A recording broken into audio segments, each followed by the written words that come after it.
Yes, ready.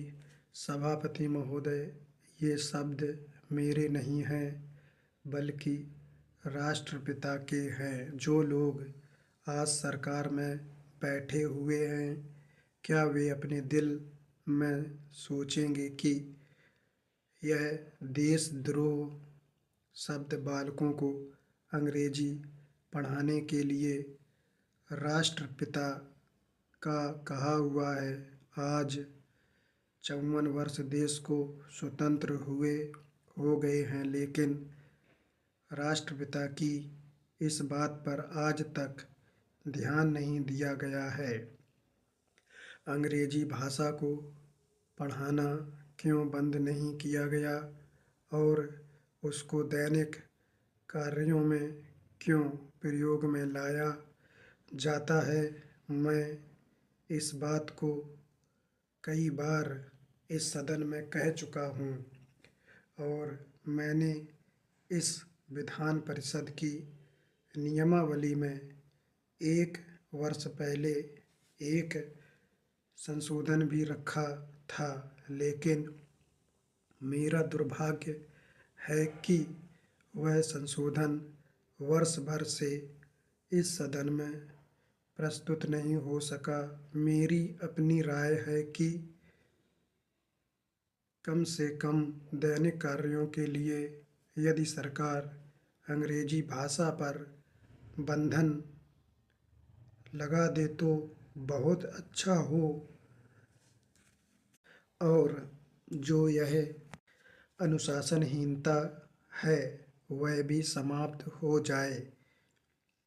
सभापति महोदय, जैसा कि मेरे मित्र ने कहा, लड़कों के माता पिता अंग्रेजी का प्रयोग करते हैं और उनके शिक्षक भी उसका प्रयोग करते हैं, फिर बालकों पर उसका प्रभाव क्यों नहीं पड़ेगा? मैं उनसे सहमत हूँ कि बालकों में नकल करने की आदत होती है, जैसा वे अपने बड़ों को करते देखते हैं वैसा ही वे करते हैं। अगर हम कोई बुरा काम करेंगे तो उसका प्रभाव बालकों पर अवश्य पड़ेगा।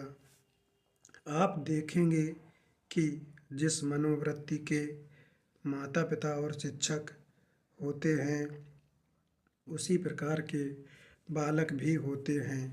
हम दूसरों को तो परामर्श दे देते हैं, लेकिन स्वयं उस पर अनुपालन नहीं करते। इसके साथ ही साथ हमको शिक्षा प्रणाली की ओर भी ध्यान देना है। शिक्षा के जिन तरीकों को आजकल अपनाया जा रहा है वे वास्तव में लाभकारी नहीं हैं। सरकार की ओर से इस प्रकार का आदेश होना चाहिए कि 14 वर्ष तक बालकों को अपनी मातृभाषा में ही शिक्षा दी जाएगी